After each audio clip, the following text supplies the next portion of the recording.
20 লাখ পরিবারের কাছে এটা এখন স্রেফ টিকে থাকার লড়াই। নমস্কার। জানেন তো, কলকাতার এখন আড্ডার টপিক যতটা আবহাওয়া বা রাজনীতি, তার থেকে আরেকটা বড় টপিক হলো ডিএ। লোকে বলে ডিয়ারনেস অ্যালায়েন্স, আর আমরা বলি দুশ্চিন্তা অ্যালায়েন্স।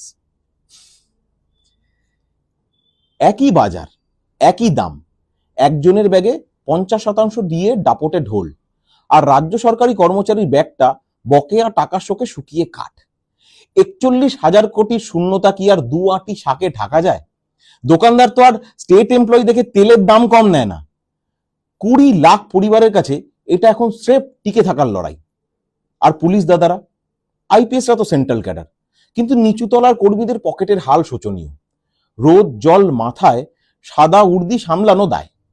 একদিকে পাবলিকের গালিগালাজ, অন্যদিকে ওপর মহলের প্রেসার, যেন মরার ওপর খাড়ার ঘা। বেতন হাতে পেলে হেলমেটের ভেতরে ঘাম নয়, চোখের জল মোছেন তারাও।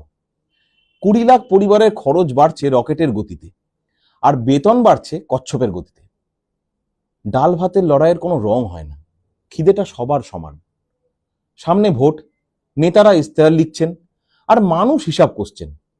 এখন আর শুধু চায়ের দোকানে আড্ডা নয়, ভোটের রেজাল্টে ওই গ্যাপ মেটানোর আশা খুঁজবে সাধারণ মানুষ।